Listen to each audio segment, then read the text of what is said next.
All right, so you've joined us for the longer presentation. Now we're going to be talking about really more of how this all works, what goes on inside a human being that shapes them in a way that actually causes them to quite unintentionally recreate the issues of their history in their adult life. And one of the quotes that I've developed that really captures this idea really well is the one that everybody has heard, the one that says, "Our fears create what we fear." That is a really just brilliant quote that is just amazingly reliable. The more detailed version of that says that the wounds and fears of early life often cause us to quite unintentionally and really ironically recreate the wounds of childhood in our adult lives. And so that's a really important concept to hold on to. It has such universal application. It is just really rather eerie. So what we're going to talk about today is how that all works in a more mechanical way specific to this. Now the model that you see behind you is one that I developed around the same time that I saw this lady. It was actually just before that when I was finishing my master's, and they ask you to develop what they call a counseling theory. And one of the things I was aware of was that psychology and counseling has like, back then I read there's like 250 different schools of psychotherapy practice in the United States, so it's probably like 500 now. And so there's a lot of different approaches to it, but what I realized was that it has more to do with sort of where you put your focus. And so what I tried to do is develop a model which incorporates all aspects of self. And that's what this model is that I developed a really long time ago when I was in my master's. And so what we're going to do is we're going to kind of walk it through this model, and as we get through it, I think it'll make a lot of sense to you how this works, and hopefully you can see yourself or you can see other people that you love, and it will give you a better appreciation as to what's going on here and how to get the help that you need. So the story we were telling was I was talking about the young lady I saw many years ago who had in fact serially married an alcoholic, a gambling addict, and then a porn addict, and was haunted with the idea that she couldn't break loose of this what she felt like was sort of a curse from her childhood. And the truth was she hadn't been able to, and so therapy had to get into that. So the first thing we need to do in therapy is to make sense of what's going on with you. So what we want to start with is we want to start with developmental environment. What did she grow up with? When we use that word developmental, what we're saying is that we are designed to be developing a program of sorts that develops in that first 20 years, 18, 20 years of life, and then it just plays out on an unconscious level from that point forward.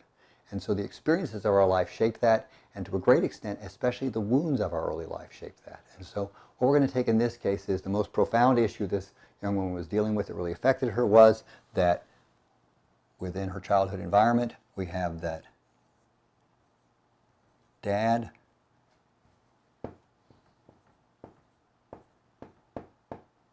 was alcoholic. Hoping you read that. Dad was alcoholic. What went along with that was that because of his alcoholism and personality problems, he was not very attentive to her. He tended to be really changeable. He could be warm with her sometimes, and then he was incredibly critical and intolerant with her other times. That experience on a developing little girl is really, really tough. And so the way we say it, like I said, in our developmental years, is that everything that happens to me becomes part of me. Everything that happens to me first tells me something about myself, then it tells me something about people and the world, then it tells me something about my relationship with people in the world. We're developing a program. And so if we start with her and we say, you know, Dad was alcoholic, we begin to develop belief patterns that become very reflexive and fixed in their character. And so when we talk about self, the message that I remember this woman talking about, because I remember really sticking in my head, was the message that says, you know, never good, okay? Because she kept trying. She kept trying. She would try to placate him. She would try to comfort him. She would try to be just as perfect as she could be in school. But it seemed like no matter what she did, the same kind of grief came to her. And also some of the belief began to develop that, you know, if only I were good enough, then Dad wouldn't be alcoholic. And so this is the first one. I'm never good enough. The next thing that we develop in this is that the message that she learned about, because you're designed to develop a message from these people in your family, your immediate childhood experiences, to people in the world in general. Okay. Now, obviously, this is going to target much more on men, particularly men that have sort of a position of authority. She's going to get load on that more heavily, but she's going to get this message about everybody. And the message says something like, you know, people will be critical of me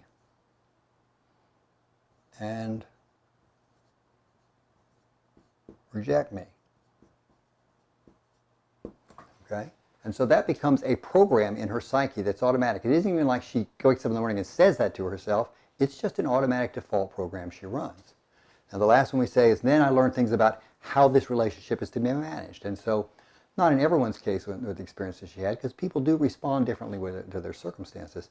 In this woman's case, she did what is one of the most common things, which is that what she did was, what she learned about managing people is, she says, you know, watch closely,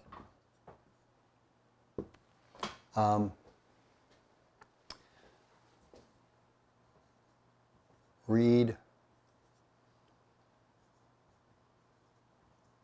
expectations,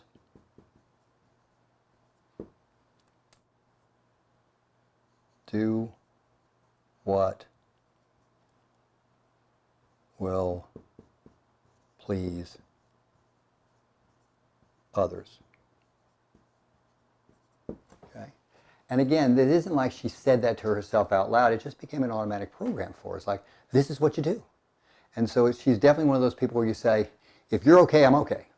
I mean, it's like, as long as I can make sure that you're happy, I'll stand on my head, I'll do whatever I got to do. As long as you're happy, then I'm okay. And so what happens, we know, is that there doesn't become a whole lot of her in that deal. It's all about, what do I need to do to make you okay?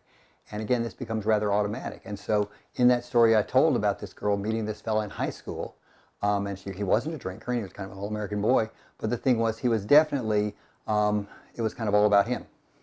And she was good at that. She was good at filling people's needs, whatever people wanted. She was good at reading them and filling them. So that made the bond. He would be satisfied with her, you know, and she felt approved of and taken care of. And so this set the stage. These were the beliefs. Never good enough. People will be critical of me and reject me.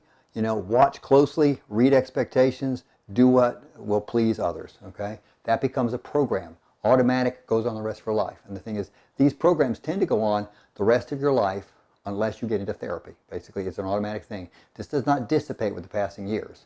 There's a wonderful quote by Rose Kennedy that says, "Time heals all wounds." Beautiful thought, not remotely true.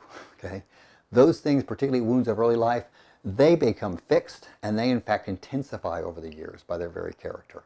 And so then what happens is, we go from these to, I have experiences, I interpret them through my thoughts, it creates feelings. And feelings are first emotions, then they become physical. Okay, so we start with emotions and we say, never good enough. We know the thing for that. We call that's low self-esteem.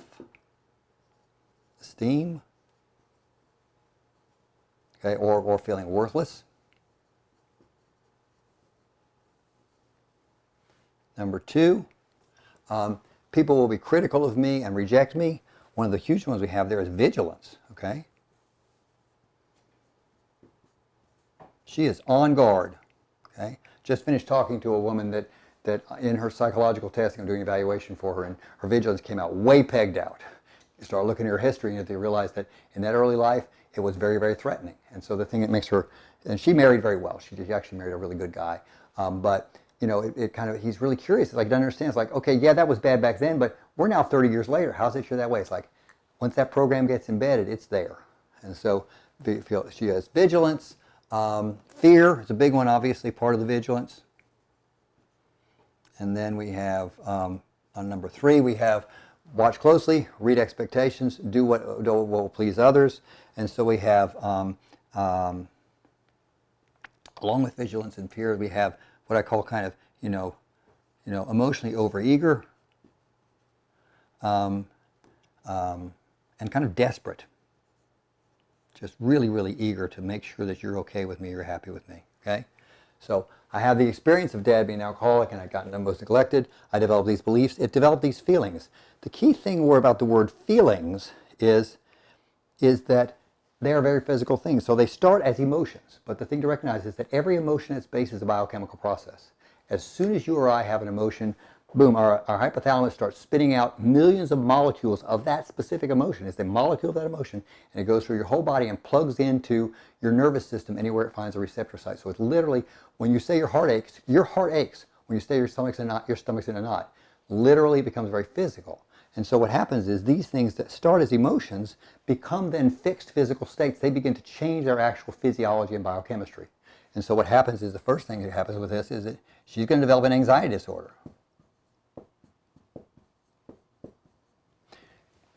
Basically, anxiety is basically a hypervigilant state. It's a fight or flight state. It's a readiness in the face of threat. And so she's going to have that, and it's going to be running all the time, day and night. It gets running. And so what we know goes with that is she's going to develop sleep problems. She's going to develop GI problems. She's got irritable bowel syndrome, ulcers, that sort of thing, gastritis, so on. She is going to develop fatigue because she can't sleep. Okay. And then what happens over time is at first someone like this tends to live on a really high level of anxiety. She's trying to make everything right. After a while, what happens is when she doesn't get all the approval she's looking for and get a sense of security, slowly what creeps in is the depression. Okay?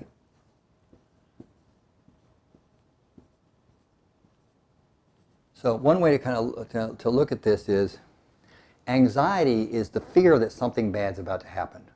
Depression is the sense that basically it is happening and I can't control it. And so bad things are just going to happen in my life. It doesn't mean I stop being anxious, but the depression comes in as well.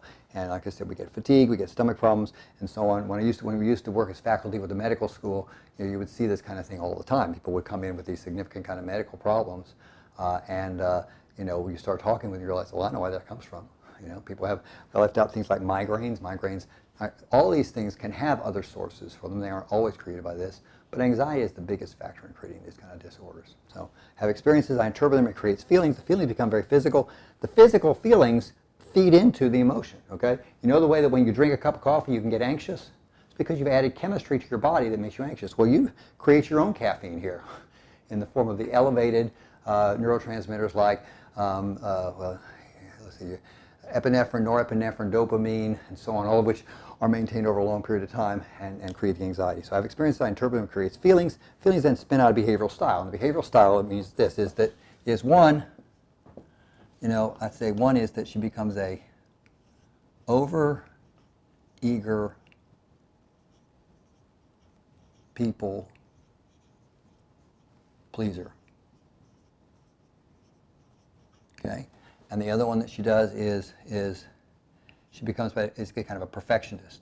Whatever she does, if this young woman goes to college, she is making all A's, and she is scared to death if she ever makes less than that. I was working with a woman the other day who's now in her 50s, but as we were doing some deep emotional resolution work that we're about to talk about in a minute, she went all the way back to some experiences in college and remembers just how absolutely horrified she was when she was afraid she was going to make a B in one of her tougher classes, and how she just panicked and lost control completely. So like I said, these are the main things, is overeager people pleaser and perfectionist.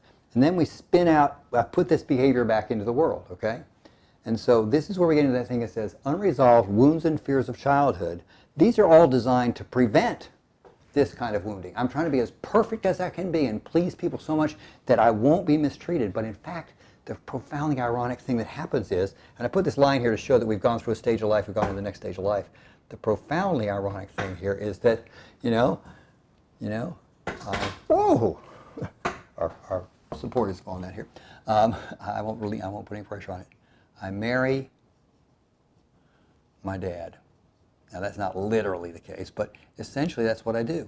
And like I said, the really profound thing, and you got to remember this was many decades ago. I remember that just opening my eyes so broadly, I really understood something like, wow, no matter, and it was real popular back then to give people checklists, how to see not to get this kind of guy. And I remember even realizing that, it's like, checklists don't work. If you're running a particular program, you're just going to draw that to yourself. So therapy can't just be, don't get this kind of guy. It has to be, how do you heal these wounds inside yourself so that you don't keep doing this? Because we said she did it 3 times, She was exhausted. She was so discouraged. So that's what we get to. Now, key principle about psychology and psychotherapy is one of those that really hit me so hard as I got into this career. 2 things I underestimated when I got into this career was, 1, how much you can actually do to help people to genuinely heal their life wounds and to evolve and grow to become a best self. Really never understood how profound that was. This isn't just a sort of supportive and helping thing. This is a healing profession when you do it well. But the other thing that I misunderstood was how often I would aspire to much more for people than they would for themselves. Okay? if she had come to me at an earlier age, there's a really good chance that she wouldn't buy what I would explain to her about how this goes on inside of her. And once she's clear of this guy, she would think, I'm good, I know what not to do in the future, I'm going to do it. And so although you see people come in and benefit from therapy at any age, and I certainly have seen it, you see the real peak of that bell curve being between probably late 30s and early 60s. Those people have had enough life experience that they keep banging their head against the same brick wall. They've seen the suffering and pain. They've seen this stuff doesn't go away because they try to make it better, that they realize they have to get help. Those are the folks that invest in therapy the most. Again, I get that at any age, but the biggest number you get are the folks in that age group. And that was where this woman was. She was at a point where it's like, okay, Uncle, I give up. I'm going to do whatever it takes. I'm going to get to the bottom of this. I know I cannot. This is the kind of thing I say, this is not a spark plug change, this is an engine rebuild. You really want to make a dramatic change in growth. It isn't just, oops, let me get out of this bad situation, then everything will be fine. It's realizing that wonderful expression that is so painful but so true, which is, no matter where you go, there you are. And the point it makes is, we are creating our destiny.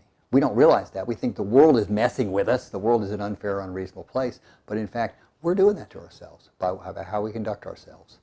And so what we're going to do in our next presentation is we're going to talk about what is therapy.